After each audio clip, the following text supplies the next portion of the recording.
I remember it. I'm cataloguing that. Yeah, so the thing you have to remember is when you're a rugby player, or especially in scrummaging, I can't see what you're looking at. So all I can do is feel what's happening. Obviously you're looking down to the ground, sometimes your eyes are closed, you're pushing as hard as you can, so you're trying to gauge all these different feelings, and the more sort of games you play, the bigger the catalogue of the feelings happen, or you gather a bigger catalogue. So the next time I go out and play, then you match that feeling to the video you see after the game. So next time I'm previewing a scrum, I might see something that I've seen before, and I know the feeling in the scrum, so I can work to solve it. Even just kind of like how... Yeah, so I'm doing that. No, so it's all... I'm just doing my chest. So obviously you have a hooker here, loose head here, and where the weight's come from, how to manage it, and counteract it. And a lot of the time, you're not working on your own, obviously. You're working... scrummaging is one of those things where you're wholly depending on everyone around you. Yeah, but your body shape is kind of perfect for tight head, right? That actually... Yeah. It's... Because we had...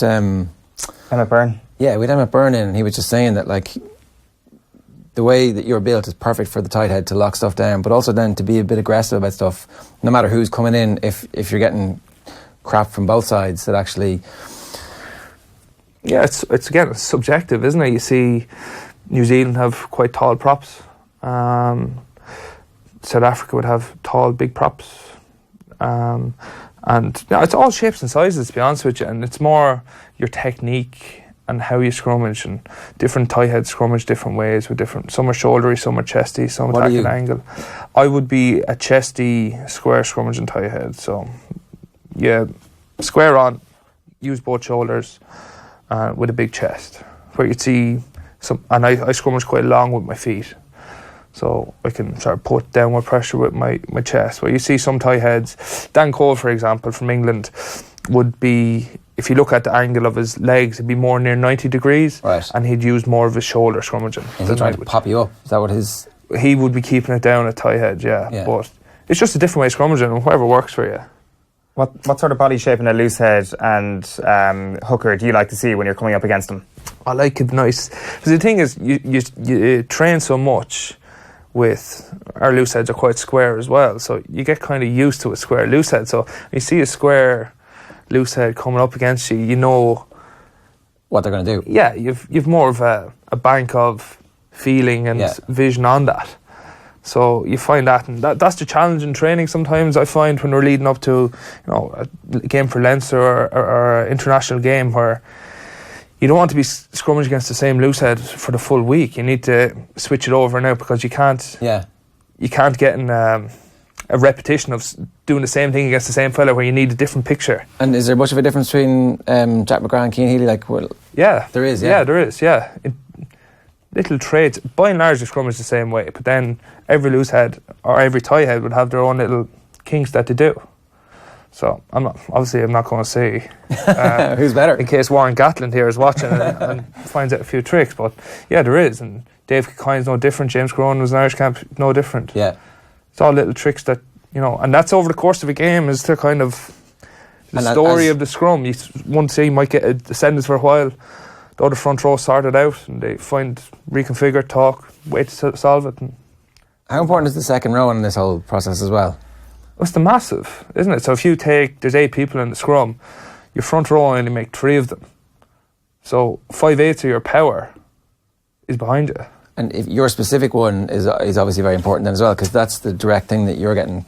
Yeah, so they say a tie head lock is massive. Where you might see the tie head lock is traditionally the bigger man, the stronger man, because I'm doing my fingers, so you're scrummage against the hooker and the loose head, and the tie head goes right in between. Yeah. So tie head, loose head, because he's one side of his head covered up.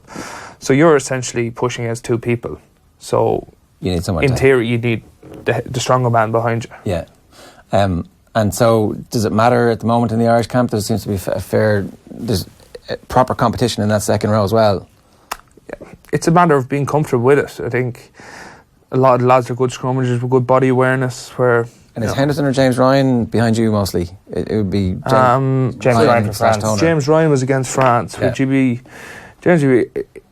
A lot of it is the locks. James Ryan likes being a tie head lock. He likes scrummaging, so he's a big lad.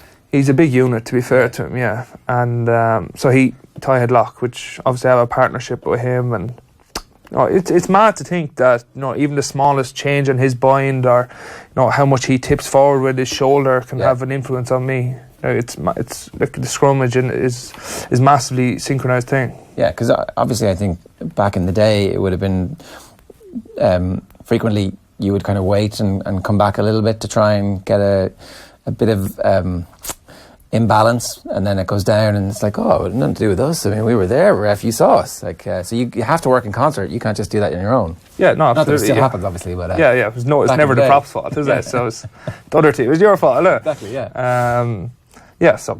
It's massively synchronised and important. Yeah.